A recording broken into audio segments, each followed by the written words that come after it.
Hello and welcome back to Continental Club, where we discuss the hottest topics in European football. Joining me today, we've got Michael McCubbin and Patrick Van Straten, and we are analysing at Niha Mabuto's question. And they've asked, which players from around Europe need rescuing this summer? But before we get into that main question, just a quick reminder to subscribe to Eurofootball Daily and hit that notification bell to never miss a Continental Club. But obviously, there's only a few games left of the season. It's been a difficult campaign for lots of the players we're going to mention, so they might potentially need saving this summer, as it were. And McCubs, we're going to kick off in Naples with Hirving Lozano. Yes, it's been a tough season to say the least for Hirving Lozano, hasn't it, in Italy? Obviously moved to Napoli last summer, and that was pretty big news considering he'd been linked with a number of clubs over the preceding 2 seasons. Obviously, Man United were linked strongly, Man City were linked strongly as well, weren't they? It was almost a little bit surprising that he was joining a side which was kind of I think you could probably say in slight decline following Sarri leaving and not putting up as big a challenge to Juve in the title race last term. It probably came as a surprise to some. Obviously, they paid a big sum for him as well.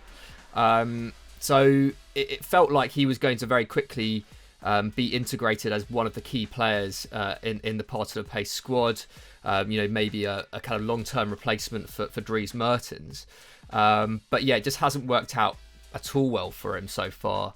And especially since Gattuso took over from Carlo Ancelotti. I think Carlo Ancelotti was probably a pretty decent manager for him. Maybe not the best manager for developing young players. Not that he's particularly young, but he is, playing in a top 5 league for the first time in his career. And Gattuso is obviously a lot more focused on defensive discipline, whereas Ancelotti is a lot more keen to let attacking players express themselves on the field. I think Lozano, obviously from playing at PSV, probably didn't have to do that much defensive work in such a dominant side in the Eredivisie. Although I think he did still put up okay defensive numbers for a forward, but I don't think he probably wasn't ready for the kind of demands that Gattuso would have on him. And I can imagine, from what it sounds like, that they've had kind of falling outs in training. A Corriere dello Sport only said this week that he's been removed from training, and obviously he didn't appear in the Coppa Italia final either. I don't think he really played a part at all in the Coppa Italia run at all. I think he maybe played in the first game and hasn't appeared since. It's not looking great. So since Gattuso took over, he's played 6 games, only started once. And in total in the 1920 season, he's had 22 appearances in the Serie A and UCL. So just over 1,000 minutes. And even when he was getting that chance before from Ancelotti, wasn't really contributing at the level people maybe thought. 3 goals, 1 assist, not amazing. But his in-game stats look all right. 2.5 shots a game, 1.5 key passes, 1.5 dribbles. That's not actually a huge drop-off from what he was managing at PSV, and especially considering Napoli are not as dominant a side as PSV were, for sure, at this moment in time at least. And his expected goals and assists per 90 ranks at 0.43, and that's only topped by Milik, Mertens and Insigne in the squad. So there's definitely hope for him, but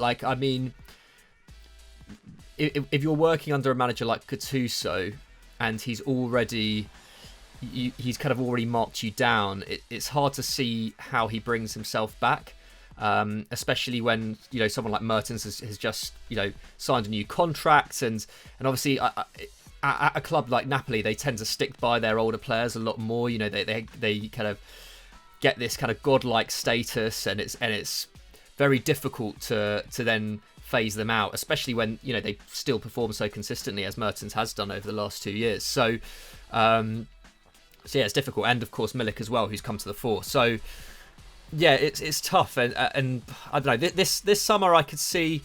I think there's a few stumbling blocks. I think if you were a Lozano, you probably would at this age want to get out of there, because I think there's only going to be 3 or 4 more years where you get that chance to have that second chance at a big club.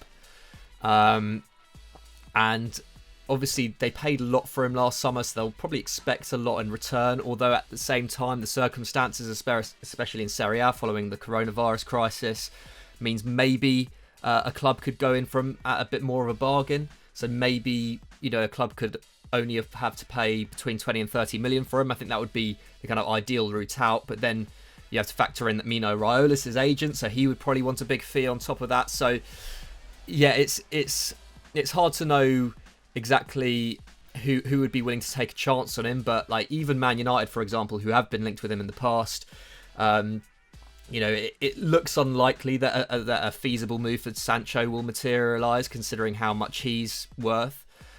So maybe, like a player like Lozano, who, grew up as a left winger but has played a lot on the right in the last few years, could be like a cheaper option, even if it isn't, the 10-year, long-term option that United were kind of going for in Sancho to fix that position.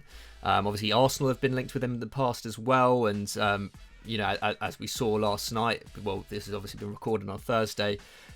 Arsenal's forward options, at least in terms of experienced forward options, could be very limited, especially if Aubameyang leaves. So there's a lot of clubs who could do with a talent like Lozano. Whether it will be possible to get him out of Napoli at a decent price is another matter. Yeah, for sure. I mean, he's just been slightly unfortunate with the timing, really, because he was getting a bit of momentum up under Ancelotti. I think he featured in all but 2 of Ancelotti's last 12 league games. And as McCubb says, just really hasn't had a sniff under Gattuso, whose position as Napoli boss has never looked stronger, really, after that Coppa Italia win. And they've also won 5 of their last 6 league games as well. So they've risen from 11th to 6th in that time. They're still 9 points off the top 4, but if Napoli finish sort of 5th this year, considering the sort of disastrous period they went through before Christmas, I think that would probably be a good result. But Newcastle supposedly looking at them as well. I'm not sure if I was Lozano, I'd swap Napoli for a Newcastle side that will probably go through a massive transition if that takeover even goes through, because that's looking more and more sort of sketchy by the day. So Lozano's future not very clear. Pat, let's stay in Italy though, because one of Arsenal's ex-players in Aaron Ramsey hasn't had the year he would have wanted either, really. Yeah, I mean, I was quite surprised that Ramsey... I'm not surprised that injuries have kept him on the bench. He's had 5 separate injuries, though only one of those has kept him out for more than 2 games. So it's a bit of a mixed bag there. But I am a bit surprised that he hasn't fitted in well with Sarri. Because actually, when you think about how someone like Hamsik played under Sarri at Napoli, you can see some similarities in style, between someone like Hamsik and someone like Ramsey. Like, at his best, Ramsey is giving you a lot of the defensive work and the pressing that you want out of a central midfielder, but he's giving you much more attack than you could reasonably expect from a midfielder. But for whatever reason, he's not really got a consistent run in the side this season. I think he's got just under 1,000 minutes between the league and the Champions League.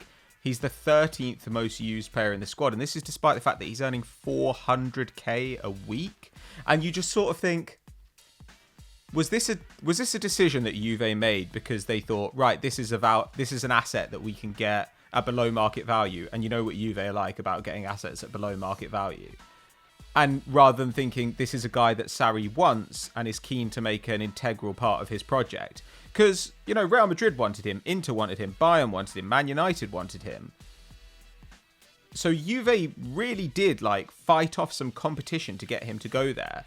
And you have to imagine that part of the way they sold that to Ramsey was, you're going to be a really important part of our squad. You're going to play your preferred role, through the middle. But to be honest, what you've got out of Ramsey this season is actually one of the reasons that I was always a little bit less positive about him as an Arsenal fan than other Arsenal fans were after that one amazing season in 13-14, which was that I thought he wasn't quite good enough at midfield stuff to justify a place in the midfield, and he wasn't quite good enough at attacking stuff to justify a place in attack. I mean, this year he's got decent XG numbers. I think he's got 0.36, so in theory then he should be getting a goal or assist every 3 games. That's pretty good for a guy in his position. His defensive numbers have gone down from where they were last year, and they weren't great last year. They were under 3. They're now about 2.5. That's not spectacular, in my opinion. He's had some important performances. Like, don't get me wrong. Like, obviously, got a goal, produced, I think, 3 chances in Juve's 2-0 win over Inter Milan when he was in that midfield with Bentancur and Matuidi. But Matuidi has been far more integral to this side than Ramsey has. Matuidi's got twice as many minutes in the league as Ramsey. And Ramsey's only got 100 minutes more in the league than Sami Khedira, who just turned 33 and has been in decline, I think, quite clearly for 5 years. So it's fairly troubling, because when you've got a guy on this contract, and apparently, I think there's probably a debate to be had about what Bale earns at Real Madrid, but apparently Ramsey's salary is the highest for a British player in the world. I don't think that Juve are going to be able to shift him. And they're in a really difficult position right now. Like, their squad is overloaded with guys who are the wrong end of the age curve, who are paid a lot of money, and who are not going to want to move on as a result, because nowhere they go to is going to give them the same money or a longer contract or a starting role. Like, there's going to be something that keeps them at Juve. And so now they might well face 4 years of Ramsey deteriorating in fitness, and the previous 4 years were not great for him fitness-wise. Paying an absolute arm and a leg for this guy to pretty much sit on their bench and, like, you know, maybe be a super sub. I don't know, that's a really bad situation as far as I'm concerned. Like, I would not want to be in that position. And it's not even as well, like, you see a space opening up for him in that squad. Like, I think Bentancur is pretty well, you know, has consolidated that kind of defensive role in the midfield 3. If there's going to be like a distributor, a kind of passer guy, that's never going to be Ramsey. It's going to be a Pjanic type. If Pjanic leaves, it's going to be a Jorginho type. You know, it's not going to be Ramsey.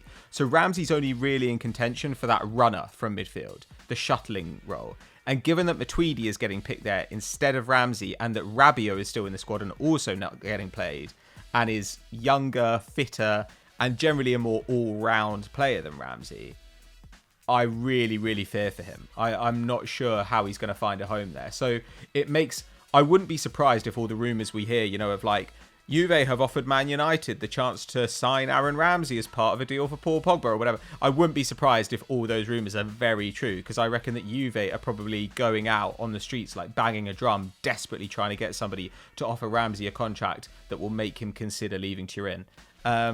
So this has worked out as a pretty unhappy marriage for everyone involved, really, because even Arsenal fans are miserable about it. Yeah, Arsenal fans are permanently miserable at the moment. That's a fair point.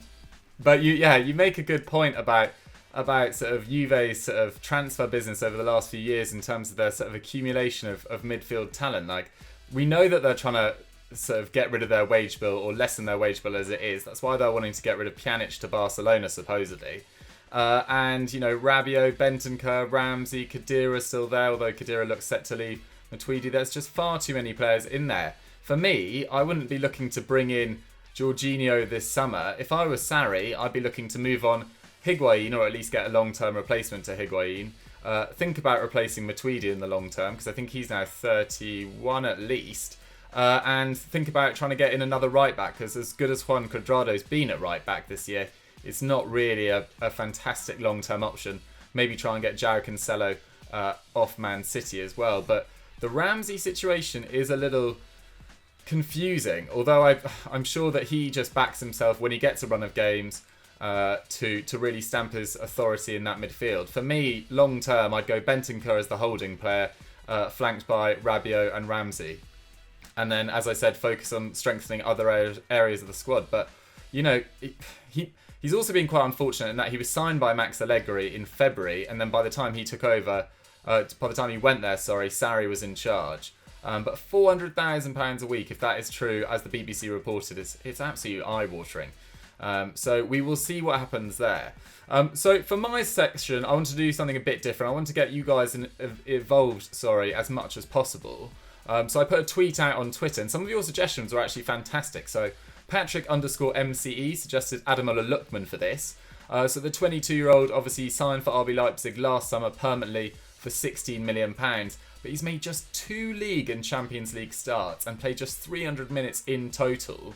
Obviously, the arrival of the likes of Nkunku last summer has really lessened his minutes, but it's been a far cry from the 17-18 campaign he spent on loan there, in which he contributed 8 league goals and 12 Bundesliga appearances. So Ademola Lookman, similar to Ethan Ampadu, that loan move hasn't really worked out to RB Leipzig. They've got so much young talent. They've got so many young players that are struggling to nail down a consistent place in their starting lineup. I mean, look at Tyler Adams, etc. So Ademola Lookman might be available this summer. That was a good suggestion from Patrick. Rory Watkins suggested Malcom, who I didn't realise has missed 22 games this season with a hip injury. So he's only been fit enough to make 5 Zenit appearances, which has yielded 1 goal and 1 assist. And he's actually only now played 900 league minutes since the start of 17-18 across his time at Barcelona and Zenit. So that form of 17-18, similarly to Lookman, the last time they consistently got a run of games and formed together, when he was at Bordeaux, in which he got 19 league goal contributions and contributed nearly 0.6 expected goals and assists per 90, seems like a distant memory. It's just a real shame with Malcom, because you feel like his career was at such a crossroads, and when he was on that what's it called, runway, I think it was, in Rome, and then eventually flew to Barcelona, signed for Barcelona. Now he's at Zenit, having not been used at Barcelona. What could have been for Malcom? It's just a real shame. Guys, I've got some other names down here that I'm going to throw at you.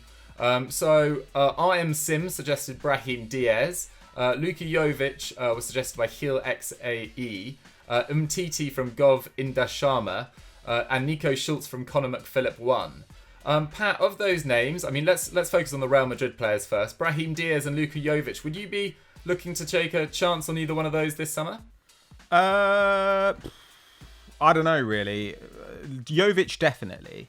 Like, Jovic did enough last season. Like, yes, in a good attacking side. Yes, there are, there might be reasons to beware, but his numbers were insane. He's extremely young. I would definitely be looking to take a chance on Jovic. Other guys, I'm not really sure. Like, I mean, Mtiti, injury issues. Don't know what Barca will ask for him, but normally it costs an arm and a leg to get anyone out of Barcelona. Probably wouldn't do that. Brahim Diaz, like, I would want a hefty discount on the amount that Real Madrid paid for him, because he's barely played. And again, he's a youth player, Like, this is a guy who's never got regular minutes except at youth level. And I never really want to pay more than 10 million for somebody who has only got minutes at youth level. So Luka Jovic is the one person there who's kind of done it at the higher level. I mean, Lookman at Leipzig, I think, was a really good shout just now. But you kind of hope that in the long run he'll start getting some time. I think they're going to have a significant rejig next season. We're already hearing about fullback targets, which maybe thinks, like Benny Henrichs going there at right back. So maybe they think, oh, okay, Mukiele will go to centre back if we sell Upamecano. And similarly, Werner on the outs. They might think, okay, there's a way that we can get Lookman and Olmo and Nkunku and Poulsen and Forsberg. We can get all these guys, and Sabitzer. We can get all these guys into the team. But I think a lot of these are just guys who clubs are asking too much for them. And the combination of what clubs are asking in price and what they're asking in salary, it's just too big a gamble. And some people are going to have to really drastically reduce their expectations of what they get for a player or what they get as a salary this summer, because teams are going to have next to no money. And you've got to say, like, do I want to play football for the next 3 years? Or do I want to, like, hold on to this kind of imagined salary that I think I'm worth? Yeah, for sure. I mean, McCubs, we touched on Jovic there. I mean, Ighalo, as good as he's been, his loan isn't a sort of permanent. It's not a particularly long-term acquisition. Would you be looking at bringing in Luka Jovic potentially on loan to Man United if you were Ole Gunnar Solskjaer? Yeah, potentially. I mean, like Pat said, it's such a question of what you're actually going to have to pay, what the wages are going to be like, and whatnot. And obviously, United seem to be, at least the kind of sounds coming out of United seem to be that they're not as as badly affected as a lot of other clubs in these circumstances. Obviously, mainly down to the kind of commercial revenue that the club can generate. But yeah, I mean, Jovic definitely wouldn't be a bad shout. I think it's I don't know. I still think at United that the right wing is the priority, and of course, like Ighalo has was brought in as kind of has been very useful, but at the same time, he's not, I don't think necessarily Jovic should be moving to any club with a view to being just a kind of useful player who can come off the bench, which is what Ighalo is. Like, I mean, like he's, at Real Madrid, he hasn't had the chances that he thought he would be afforded. And at his age, like, he does need to be starting week in, week out. Like, we all know that. So, I don't know. I think, he'd maybe be a good option, but I don't think necessarily signing a player who is eager to start every week is good enough to start every week. But, that area of your squad is not necessarily where they're going to get those chances.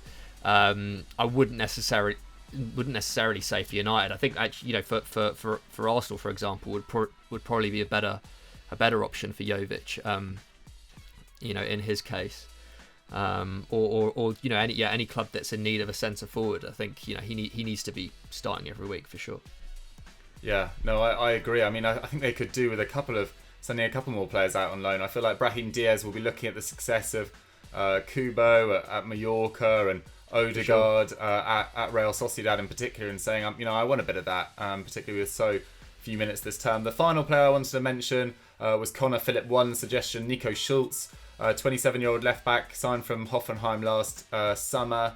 He's made just 15 appearances in all competitions, just over 500 Bundesliga minutes, but he's been kind of unfortunate in that since Favre swapped to a 5 at the back, I mean, there's not that many better left wing-backs in world football than Rafa Guerreiro, so I don't think Dortmund will want to let Schulz go. They'll need two strong players in each position if they want to topple this supremely talented Bayern team next season, which frankly I can't see happening because just their players that they're just signing and their age profile of their side is just ridiculous. So can't see Nico Schulz going anywhere.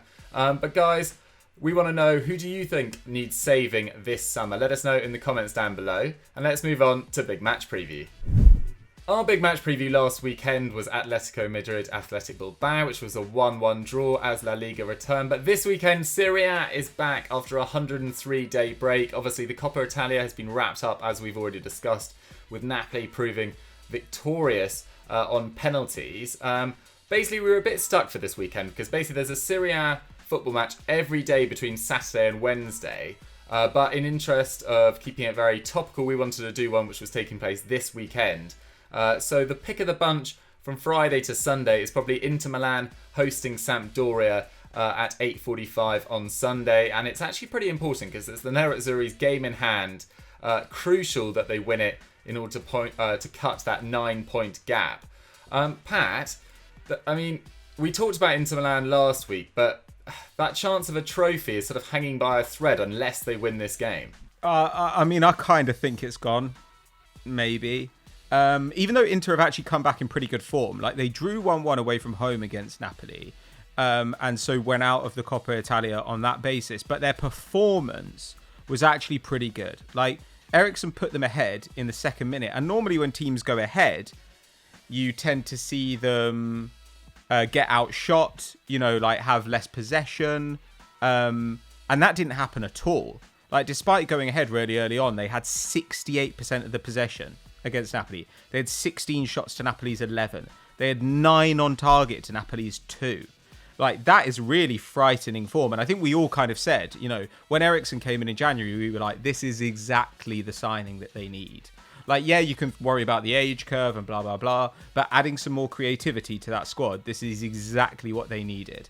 And so they're perfectly capable of going on a run like they did over the first, I was going to say half of the season, but more than that. Like, they lost one of their first 23 games of the season, were top of the table at that point, and it was only the last 2 games before lockdown which saw them fall away. So the whole way through lockdown, they've been staring at the table and wondering how they ended up, 9 points behind Juve. But it's because their last 2 games before lockdown, Lazio away from home, which they lost 2-1, and Juve, which they lost 2-0. And so, I don't know, like, given the fact that Juve seem incapable of losing, and Lazio also seem incapable of losing, but for different reasons, I don't know. I feel kind of bad for them that they look like they're so far off the pace. So games like this, this is a game in hand. It's a chance to cut that gap to two results away, basically. They have to go and do it. And all the form says that they're capable of doing it. Like, they do just do what Conte sides do, which is like relentlessly grind sides down. They've lost 3 games all season. And as I've said, one was to Lazio and the other 2 were to Juve. Like, against the other teams in the league, they are a machine. They truly are. I mean, they're taking 16 shots a game, which is not something you necessarily think of a Conte side doing. They've allowed 24 goals against in the league, which is second to Lazio, though... their defence is better than Lazio's. It's really, Strakosha having the season of his life that's kept Lazio up there. I think we all agree. And really, as much as Conte has got good performances out of guys like Lukaku, Brozovic, Martinez, guys we're all big fans of, his ability to eke the maximum amount of value out of squad players is, I think, maybe what makes him such an amazing coach. Like, the fact that his Chelsea side got over 90 points with Alonso and Moses at wing-back is just, like, absolutely obscene. And even now, like, Candreva, 33 years old, he's played 26 League and Champions League games. He's got 9 goal involvements in that time. And somehow Conte's managed to get him to work. Despite the fact Candreva's doing almost no defensive work, basically can't do it at this point, Conte's found a way to get him into the team and get loads of shots and chances out of him. And said, you know what, we can kind of fade the rest using Bastoni, using Godin, using De Vrij, using Skriniar, who are all like pretty mobile centre-backs who are comfortable covering in those wide areas.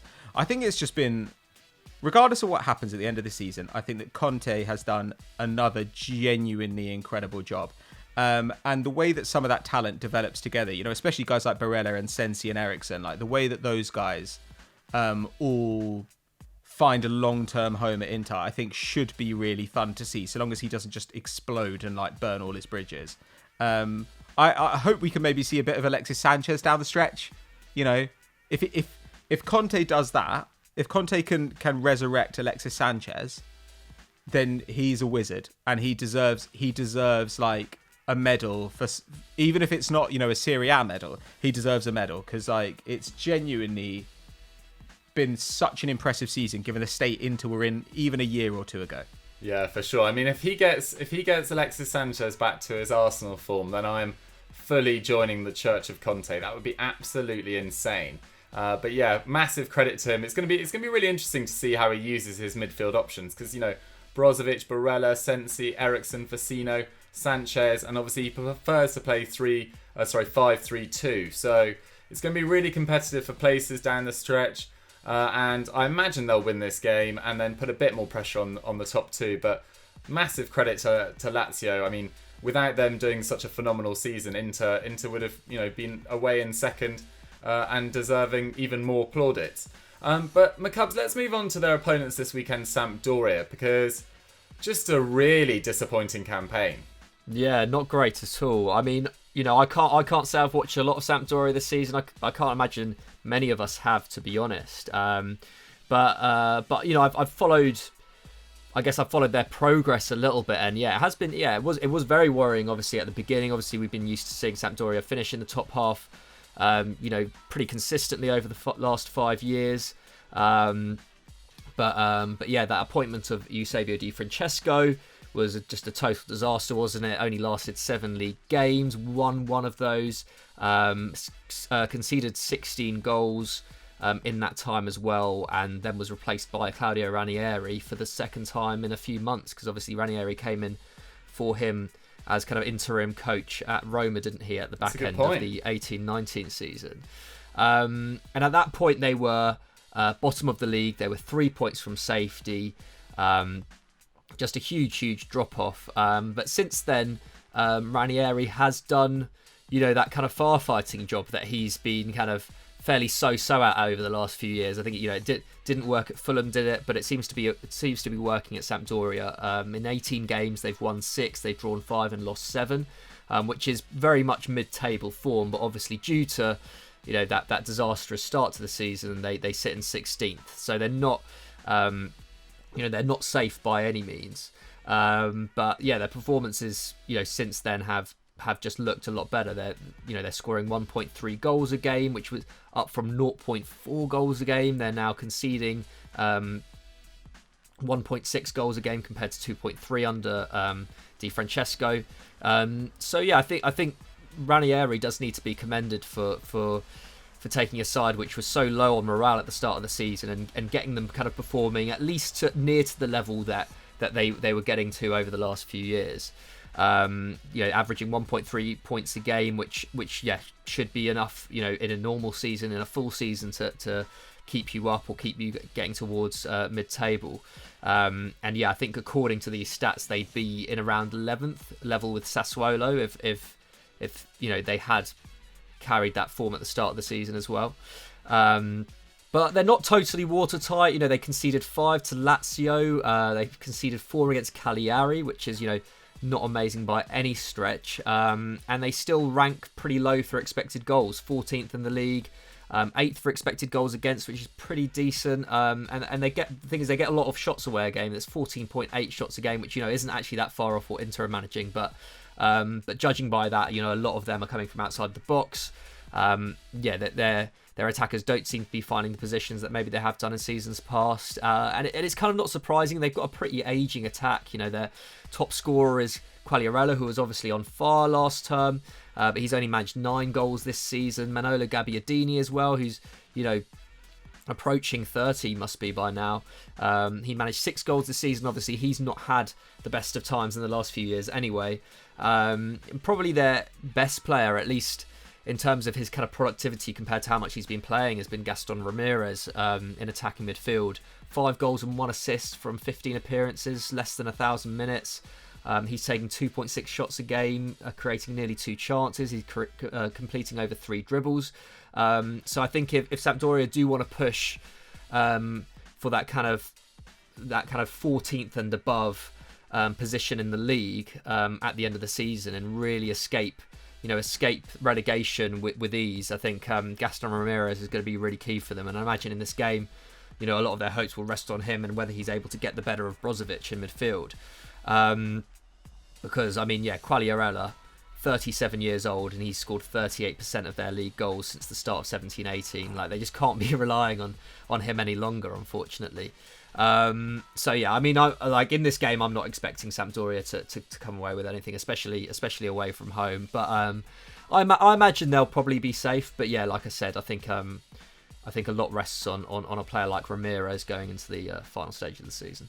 Yeah, for sure. As long as they don't get completely embarrassed in this game and take a massive dip in confidence, I think they'll be fine over the stretch. It's just a bit of a shame for Sampdoria fans. Those like late 1980s, early 1990s heydays with Mancini, Vialli, Ruud Gullit must seem like a sort of distant memory. And they always had class kits, or Sampdoria as well, which obviously I'm not bashing them for now, but haven't seen any of those in a while. But yeah, as McCub says, it's going to be pretty difficult for them. Inter have had comfortably the better record in this fixture of late. 5 straight wins in all competitions and just 3 defeats, in their last 19 meetings. Their last game in October finished 3-1 to Inter with Sensi, Gagliardini and Alexis Sanchez all scoring. And that was actually the Chilean's only goal of the campaign for Inter Milan. So maybe he can reproduce that form on Serie A's resumption. Pat, what's your prediction for this one? 2-0 Inter. What about you, McCubs? I was going to say 2-0, so I'll say 3-1. I'm going to go for an absolute goal fest. I think it's going to be 4-1. Wow. And it's just going to be raining goals at an empty San Siro, and it's going to be great scenes. But guys, get your score predictions in the comments down below. And let's move on to our quickfire question. Our quickfire question this week comes in from @Deltux, and it's a slightly controversial one, but they want to know, rank the leagues in terms of quality on one side and excitement on the other. McCubs, what's your top league in terms of quality? I guess if we're going off this season, I think the Premier League is the best for quality. I think it has been for the last 2 or 3 years now. Just got the best coaches. The best teams. Liverpool and Man City at least. I think are a better duo than in other leagues. Fair enough. What would you say is your number 2 and 3? Quality wise, I think this is tough. I think it's probably between La Liga and the Bundesliga for second place. I think I think Bundesliga might just pip it this season, to be fair, and then the La Liga in third. That's I'm going to get a lot of hate for that, I'm sure. And then I'll say Serie A and then Liga. Fair enough. And would you make a lot of changes in terms of excitement? Well, this season, like, the Bully's been really good, hasn't it? And Serie A has been pretty good in terms of excitement. In terms of competitiveness, I don't think you can really look past those two leagues this term. Like, there's no real comparison. I mean, the Premier League ranks pretty low in that sense. But then the Premier League is always, like, exciting in other ways, isn't it? So, yeah, I'll put the Bundesliga in terms of excitement. I'll put that top, Serie A second, and then I guess kind of Premier League, La Liga kind of neck and neck on third, maybe, or maybe Premier League a little bit lower. Fair enough. Pat, have you got any massive changes to that? Did you disagree with any of that? Not really. I mean, I feel like we're generally agreed that Ligue 1 is bottom of the pile Yeah, for pretty much everything. I do think that Serie A is a lot more exciting than it used to be. Like, there are more good teams in it. I think actually La Liga has taken a real step back. Like, I think the big teams are not as good as they once were. This season's actually been better than most seasons in terms of the depth further down the league. Like, Sevilla have been better, Villarreal have been better, Real Sociedad have been better. So I hope that continues, because it's been kind of bleak the last few years. Like, the odd team maybe makes a run, like Sampdoria, Sevilla, but I also think people don't quite realise how bad the bottom of La Liga is. Like, it is really, really bad. And that pretty much goes for all the leagues. The Premier League's relegation teams are so much better than the relegation teams in other divisions. Like, you don't get sides like Benevento that come up and they're just like a bunch of painters and decorators, like, bombing about. Like, getting beaten 12-0. Like, I'd love to be positive about them. I really would. And it's not their fault. It's because of, finances. But I think whenever people say, like, La Liga is the best league, what they really mean is Real Madrid and Barcelona are two of the best teams. Because when you watch, like, I know, Alaves, Valladolid or whatever, you just want to kill yourself. Like, it's awful. And actually, the bottom of the Bundesliga is kind of like that too. But the great thing about the Bundesliga is there's always talent, like coaching talent especially, so you see really weird different styles. Like, look how badly Eintracht Frankfurt have done this season, but when you watch them, they're super enjoyable to watch. They're like a lunatic side that are like close to the relegation spots but are taking about 16 shots a game. I'm super up for that kind of stuff. So I think this is actually one of the hardest seasons in which we could be asked that question, because everyone's all over the place this year. So yeah, that was a really long non-answer to what you asked, basically. But what I will say is that people should go and tweet at McCubbin if they didn't like him saying that La Liga is rubbish and only idiots would watch and enjoy it. I'm up for it. I mean, after McCubbin incited about 17,000 people to call me a dirty Malcom last week, he can take a bit of heat on it, actually. What's League One like, or whatever league Sunderland are in? League One is probably comparable to Ligue 1 in terms of quality. No, I'm joking. League One is not in this discussion. Taken a massive dip in quality. Actually, maybe it hasn't. Maybe I just didn't know it in the years gone by. But I would say La Liga has taken a big dip off in the last 3 to 4 years, particularly Real Madrid and Barcelona. And then I think the quality teams in the Bundesliga have really risen to their sort of early 2010s peak again. I think Bayern, Leipzig, Dortmund obviously can't do it now, but 3 fantastic sides that could go pretty deep in the Champions League, Leipzig and Bayern, that is. And then the Premier League, in terms of excitement, I think is fantastic, although we have seen a bit of a drop-off of the usual title race excitement this year.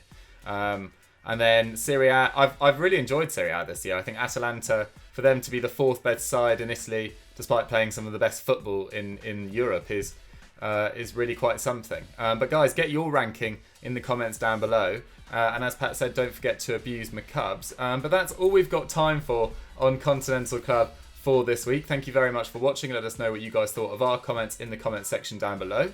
And McCubs, what should they go and do now? Except for definitely don't abuse it. They should go and watch the Football Pyramid from last Saturday. It was myself versus Dave Jackson, both making our debut on the show, and it was a lot of fun. And check out the one tomorrow. I don't know who it is. It Zach? Was Zach on it? It's Zach versus Joe. Yeah. Zach versus Joe. So that'll be a tasty one as well. So yeah, go and check that out. Nice. Anything from you, Pat? No. Just everyone relax. Have a nice weekend. Take a bath and watch the Premier League, or like buy one of your parents a present. Do that. I love this. Wholesome advice from Pat. What a note to end on. See you guys later. Bye.